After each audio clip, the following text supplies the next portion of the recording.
नमस्कार, capital TV Uttar Pradesh देख रहे हैं। मैं हूं आपके साथ शिवानी रतूड़ी। आज के समय में बदमाशों ने तकनीक का गलत इस्तेमाल करते हुए आम जनता को ठगने और अपराध करने के नए नए तरीके इजाद कर लिए।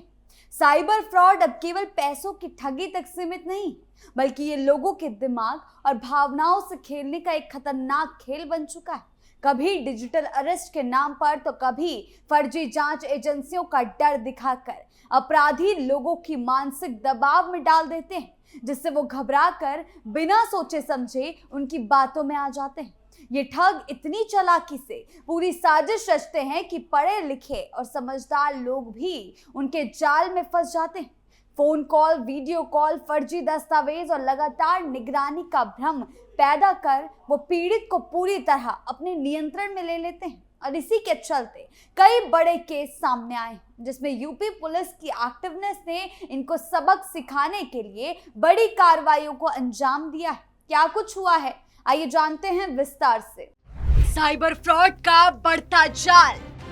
नोएडा में साइबर ठगों ने एक चौंकाने वाली वारदात को अंजाम देते हुए एनटीपीसी से रिटायर्ड 84 साल की बुजुर्ग को डिजिटल अरेस्ट के नाम पर ठग लिया। आरोपियों ने खुद को साइबर सेल और सीबीआई अधिकारी बताकर पीड़ित को 16 दिनों तक वीडियो कॉल पर बंधक बनाए रखा।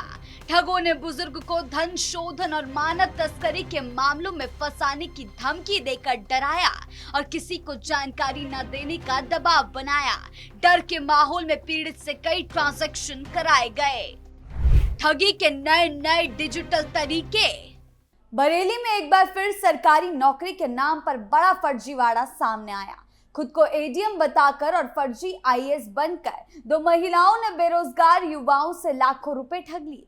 फर्जी नियुक्ति पत्र और बड़े सरकारी पदों के झांसे में फंसाकर करीब 55 लाख रुपए की ठगी की गई। पुलिस ने दोनों आरोपियों को गिरफ्तार कर लिया है और अब पूरे नेटवर्क की जांच जारी है। सवाल ये है कि आखिर कब तक नौकरी के नाम पर ऐसे जालसाज युवाओं के सपनों से खेलते रहेंगे। पुलिस की सख्त कार्रवाई जारी। बरेली में दो बहनों ने शहर निवासी 4 बेरोजगारों से नौकरी लगवाने के नाम पर कई लाख रुपए की ठगी कर ली। दोनों बहनें खुद को आईएएस अफसर बताकर बेरोजगार युवाओं को जाल में फंसाकर उनसे ठगी करती थी। दोनों की सच्चाई सामने आई तो पीड़ित सन्न रह गए। बारादरी थाने में दोनों बहनों के खिलाफ रिपोर्ट दर्ज कराई गई। पुलिस ने दोनों बहनों समेत 3 आरोपियों को हिरासत में लिया है। पाइक एनक्लेव निवासी प्रीति लॉयल ने बारादरी थाना प्रभारी विजेंद्र सिंह को बताया कि ग्रीन पार्क निवासी शिखा पाठक ने उनसे जान पहचान बढ़ा ली थी।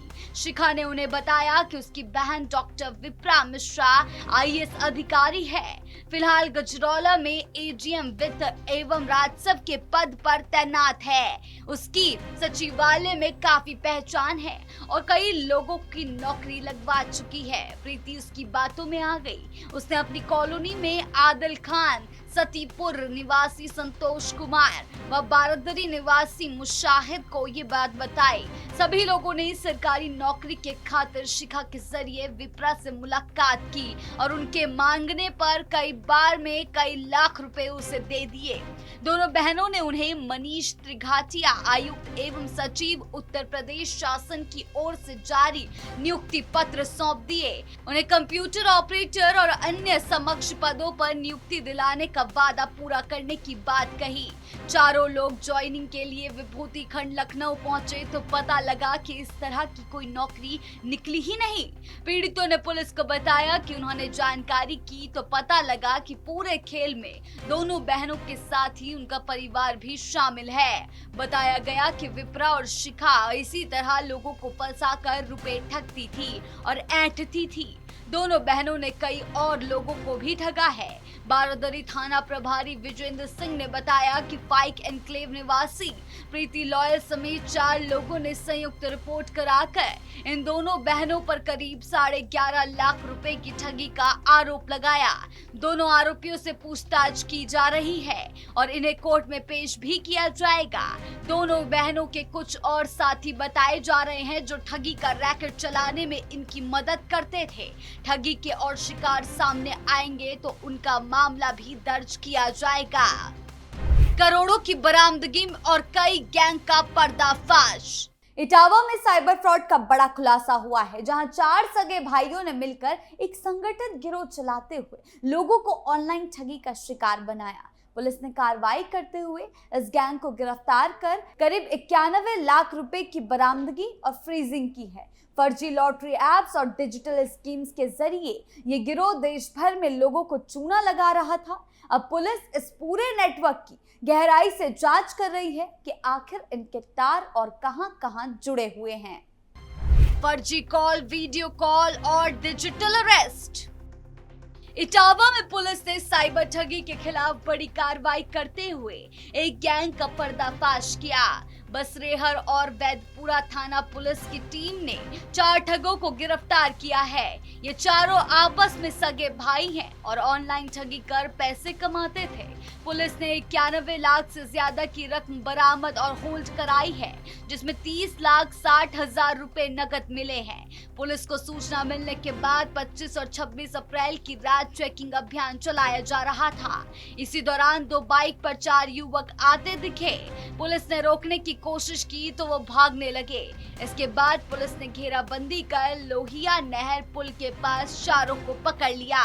गिरफ्तार किए गए आरोपी सतीश कुमार उर्फ मनीष, हरिओम, अखिलेश और अजीत ये सभी बसरेहर थाना क्षेत्र के अयारा गांव के रहने वाले हैं। पूछताछ में सामने आया कि सतीश पहले ही पानीपत में काम करता था। वहीं उसने साइबर ठगी का तरीका सीखा और बाद में अपने भाइयों को भी इसमें शामिल कर लिया। आरोपी लोगों को अलग अलग तरीकों से फंसाकर ठगी करते थे। वो पैसा सीधे अपने खातों में नहीं लेते, बल्कि पहले कई खातों में घूमते थे ताकि पकड़ में ना आए। इसके बाद उस पैसे को 82 लॉटरी जैसे ऐप में लगाकर और बढ़ा चढ़ा कर दिखाते थे, फिर उसे अपने खातों में ट्रांसफर कर लेते। साथ ही कुछ पैसा क्रिप्टो और ऑनलाइन गोल्ड में भी लगा देते, जिससे पैसा ट्रेस करना मुश्किल हो जाए। जांच में अलग अलग खातों और प्लेटफॉर्म पर बड़ी रकम मिली। बिनांस में करीब 43 लाख से ज्यादा, बायबिट में करीब 1.5 लाख और जार ऐप में करीब 1.25 लाख और अन्य खातों में भी लाखों रुपए मिले। इन सभी पैसों को पुलिस ने होल्ड करा दिया है। आज के डिजिटल दौर में साइबर फ्रॉड बहुत तेजी से अपनी जड़ें जमा रहे हैं और इसका असर हर उम्र और हर वर्ग के लोगों पर पड़ रहा है। पहले जहां ठगी के तरीके सीमित थे, वहीं अब इंटरनेट, स्मार्टफोन और ऑनलाइन बैंकिंग के बढ़ते इस्तेमाल ने अपराधियों को नए मौके दे दिए हैं। ठग अब phone call, WhatsApp message, email और सोशल मीडिया के जरिए लोगों तक आसानी से पहुंच जाते हैं। वो खुद को बैंक अधिकारी, पुलिस, कुरियर एजेंट या किसी सरकारी संस्था का कर्मचारी बताकर लोगों का भरोसा जीतते हैं और फिर उनसे ओटीपी, बैंक डिटेल या पैसे ट्रांसफर करा लेते हैं। कई बार इनाम जीतने, केवाईसी अपडेट या अकाउंट बंद होने जैसे झूठे बहाने बनाकर लोगों को जल्दबाजी में फैसला लेने पर मजबूर किया जाता है। साइबर अपराधियों की सबसे बड़ी ताकत उनका तरीका है, जिसमें वो सीधे पैसे नहीं मांगते, बल्कि पहले व्यक्ति के दिमाग और भावनाओं पर पकड़ बनाते हैं। यही वजह है कि पढ़े लिखे और जागरूक लोग भी इनका शिकार हो रहे हैं। जैसे जैसे तकनीक आगे बढ़ रही है, वैसे वैसे साइबर फ्रॉड के तरीके भी और ज्यादा चालाक और खतरनाक हो रहे हैं, जिससे बचने के लिए सिर्फ पुलिस ही नहीं बल्कि आम लोगों को भी एक्टिव और जागरूक रहना बेहद जरूरी हो गया है। सरकार ने तकनीकी स्तर पर भी कदम उठाए हैं। पुलिस को आधुनिक सॉफ्टवेयर और ट्रैकिंग सिस्टम दिए गए, जिससे साइबर अपराधियों की लोकेशन और उनकी गतिविधियों पर नजर रखी जा सके। कई मामलों में तेजी से कार्रवाई करते हुए खातों को फ्रीज किया जा रहा है ताकि पीड़ित के पैसे को बचाया जा सके। सरकार का जोर इस बात पर है कि शिकायत दर्ज करने की प्रक्रिया आसान हो, इसीलिए हेल्पलाइन नंबर, ऑनलाइन पोर्टल को ज्यादा एक्टिव किया गया। कुल मिलाकर सरकार की कोशिश है कि साइबर अपराधियों पर कड़ी कार्रवाई हो, आम जनता खुद भी सतर्क रहकर ऐसे अपराधों से बच सके। साइबर फ्रॉड आज के समय की एक बड़ी समस्या बन चुका है और इससे बचने के लिए हर किसी को सतर्क रहना जरूरी है। अपराधी लोगों को डराकर, लालच देकर या जल्दबाजी में फैसला लेने पर मजबूर करके ठगी करते हैं। जिस तरह अपराधी नए नए तरीके अपनाकर लोगों को अपने जाल में फंसा रहे हैं, उसी तरह आम जनता को भी जागरूक और सावधान रहना होगा। सरकार और पुलिस अपनी तरफ से लगातार कार्रवाई कर रही है और ऐसे अपराधियों के मंसूबे को पूरी तरह से फेल कर रही है। आपकी इस बारे में क्या राय है, हमें कमेंट सेक्शन में जरूर बताएं। धन्यवाद।